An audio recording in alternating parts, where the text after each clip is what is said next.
That's good, man. That's quite the serenade. I appreciate that. It goes That's why straight to the heart. I needed 10 minutes to warm up my, my pipes. Your vocalizer. Yeah, Good, man. Sounds good. thank you. Yeah, I know. doing great. You must have had a good weekend. Oh, yeah, I had a great weekend, man. What did I do? Sundays are the best. I love Sundays. Go to church first thing, and then after church, my wife and I hit the beach, spend time at the beach, just taking it in, Shut up. swimming, sometimes surfing if the waves aren't like 20 foot.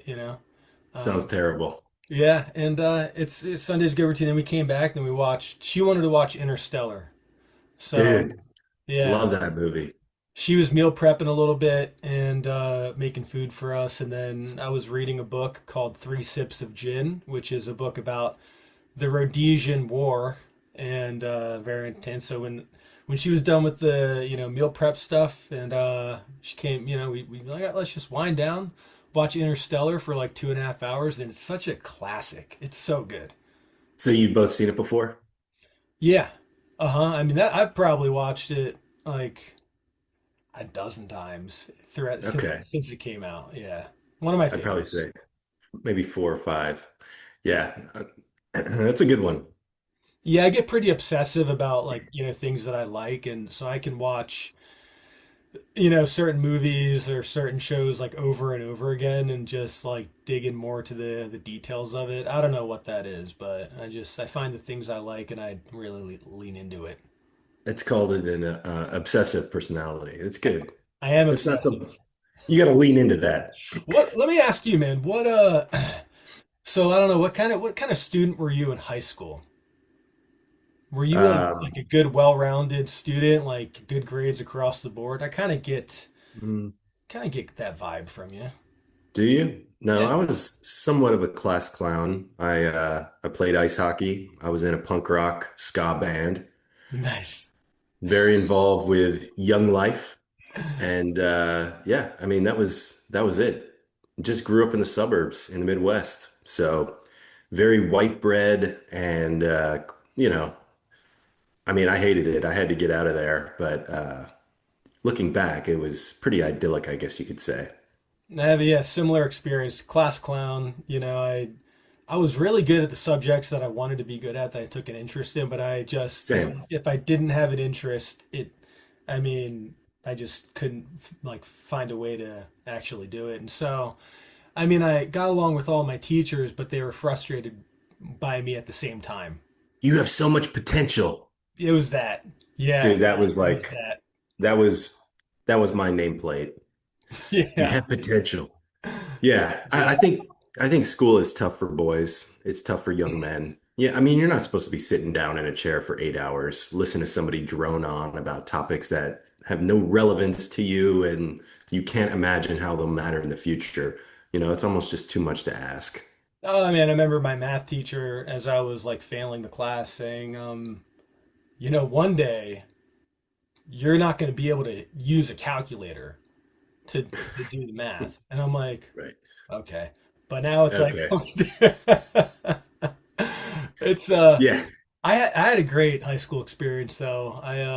Yeah, I mean, it was, when I described it to my wife, we had like very different kind of high school. She was more in Northern California, so it was a bit different than where I was in the suburbs outside of Philly. And, it was almost like something out of like a movie, like American Pie. And I don't think that I What part? truly What part appreciate of what American part Pie. of that movie? The pie. I tell her all my about my That's- first girlfriend. We'll just tell your mother we ate it all. But dude, I had to get away. Like same thing. I took it for granted. I had to get away. And then now that when I go back and I visit my friends and my family, I'm like, man, pretty, great area, amazing high school experience, and I just get nostalgic thinking about it. What would your younger self say about you now if you appeared to your 17-year-old version? 17-year-old version. Mustache and all. I Hey, mean, you're in Hawaii, so he'd probably be pretty stoked. You'd be very surprised. I'd say like from yeah, my 16-year-old self to like my 18-year-old self was drastically different because I initially thought that I was probably going to play like collegiate sports, that was the goal. Mm. And I thought about wanting to do, maybe the Coast Guard or something. And then I don't want to get into the specifics on air, but I'll Yeah. tell you later. But I had like a pretty significant injury that like took me out of playing football and running track and being competitive in high school. So and that's how I got into surfing. So like from like 16 to like 17, 18, it was a total shift. And I went from being like really maybe committed to, sports and maybe, the service to like doing this. I was an anchor on our school TV show every morning, Nice. and then it got Get like the into tapes. yeah. We got to They're see the out there. tapes. I'll never let those resurface. They're on YouTube somewhere though. They're so All embarrassing. right, let's go. And then What school yeah, I got was into it? like writing, and then I started writing for like the school paper, and I was doing the news, and then got into surfing, and things just sort of like had to shift for me. So I think it would be. I think that version would be pretty happy with the way that things turned out. Yeah, You know, good. it eventually That's took me good. here and met my wife here and everything. So you always Yeah, think what could have happened, like what it would have been like, but I sure. just imagine like at the time when I thought that was everything that I wanted. And then you just think, man, what would have another 5 years of football have done to my body? And then if I went into the service, like what path would I have taken in life, and who knows what could have happened. So to end up, and get a curveball and then end up in a place and end up in Hawaii and, doing all that. Yeah. I mean, it's God has a plan, and it's that way for a reason. I just try to. The older I've gotten, I've just trusted in that more. Yeah, that's good, man. That's good. I think it's good to be able to look back and think about that moment. And I think it kind of steers you. Like, have I done the things I need to do to make the younger version of myself be satisfied? Absolutely. I mean, there are some regrets. Like I'm sure you have them too. You look back, you're like, man, I really should have like Oh, so focused many, more dude. on that one thing, or like, why did I make that decision? And it's just Yeah. a part of growing up. I think everyone has them. Yeah, but thank goodness, we have the benefit of time and it erases a good number of those memories. If I It's woke true. up every day thinking about all the things I wish I'd done differently, I would never get out of bed. Never. I mean, I make enough mistakes these days too to forget about I guess the ones in the past. It's all I got to deal with the ones that happen more Just got to recently.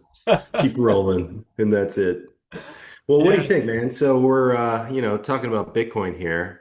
Yeah. It's funny because everyone is so bearish, and Bitcoin tends to do the opposite of what people think, right? Hmm. And so I'm seeing more people call for Bitcoin to drop like real low, 50s. It could go down that low. Oh, I haven't seen those calls. Yeah, there's lots of them. And Luke Gromen, who's a really huge macro analyst, apparently sold all his Bitcoin with the plan to buy back lower and divest from his position. Really? And yeah, I was surprised when I saw it, but apparently that's true. And Huh. I'm wondering now, is this bearish sentiment going to flip without us realizing it and leave behind all the sellers, forcing them to buy back higher or just cry as the train has left the station? And I'm starting to get a little bit of that tingly feeling that it's just going to be a couple of weeks and we're going to get some kind of news that we couldn't, anticipate here. And who knows what it will be. But I think that we might see a pump that we were not expecting materialize. Okay. Well, Luke, I have a lot of respect for Luke Roman. I've learned Yeah, a lot from him. He's a very smart guy. He's on point with his macro analysis, and so it's yeah. interesting. Uh, Unexpected. I wouldn't have expect. I've heard his price predictions, and his price predictions are, they're like any bullish Bitcoiner's price predictions. He's still a long-term Bitcoiner or Yeah. Bitcoin believer, not a Right. Bitcoiner anymore because you can't be a Bitcoiner and sell it. But he thinks that the long term for Bitcoin is good, but the short-term volatility caused him to sell his entire position. Well, here's the thing, and here's why I struggle with it. Like, I don't quite understand the rationale. I'd like to hear him break it down more. But, I think I've heard his predictions being in like the tens of millions of dollars for Bitcoin. And That so, sounds right. and I could be wrong. I'd like to double check that. But I've got a hard time believing someone thinking that Bitcoin's going to take going to get cut in half would really care about the difference between Bitcoin at, 90K or Bitcoin at 50 or 40K if your conviction and long-term price prediction is that it's going to, multiple millions. It seems Yeah, it's contradictory. a little contradictory to me. So I don't know. Maybe he knows something that we don't, and he just thinks it's like a sure thing.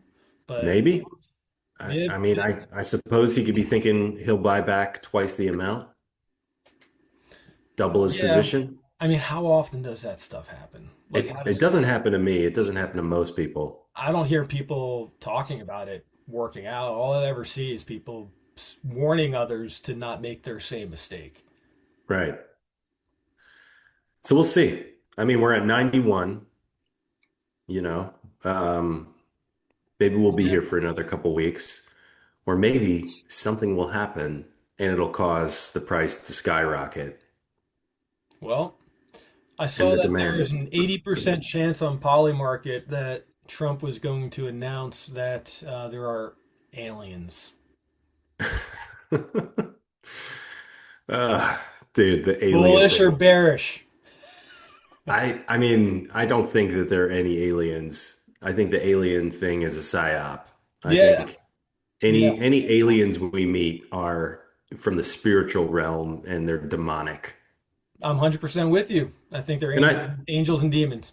Yeah, and I saw something about, well, it was one of those, here's what they're not telling you posts. And that post went on to exclaim how, or explain how, they're not telling you about the aliens because they're not like little green men from another planet. It's actually, they're much darker. It's a force that can invade your thoughts and cause you to think a certain way and act a certain way. And their intelligence is so much higher than ours. And so as the person went down each of these justifications, I was like, demon, Yeah. demon, demon. Like, this is just, I, they're not going to release. I mean, if they come out with the little green men, I'm going to just be so pissed. And the reason is so many people are going to just scoop that up and they're going to be like, we knew it. We knew it for 70 years. It's like, dude, Yeah. you're playing in a realm you should not be playing in. So much of this world is spiritual and metaphysical, things that we can't see or touch or feel.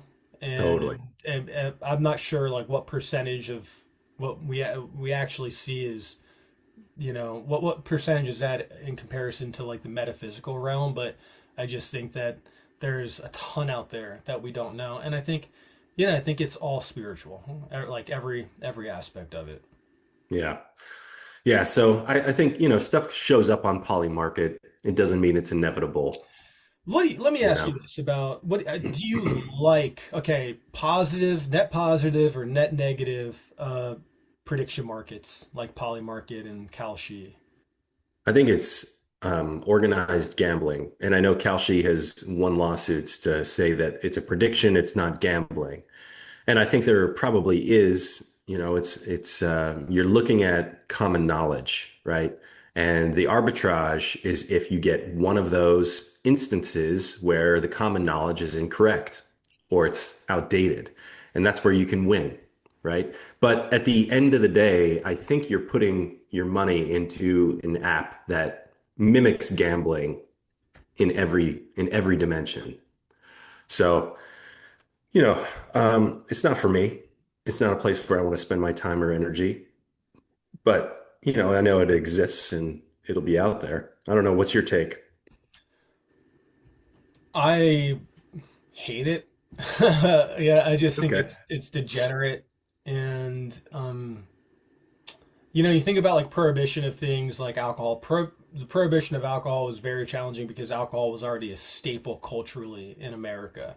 Right. And it's dangerous to let things like weed and things like gambling become interwoven into the American cultural fabric, because it's really degenerate behavior, and it's like everywhere you look, it's not just who's going to win or who's going to lose, or they want to predict anything that people can disagree on.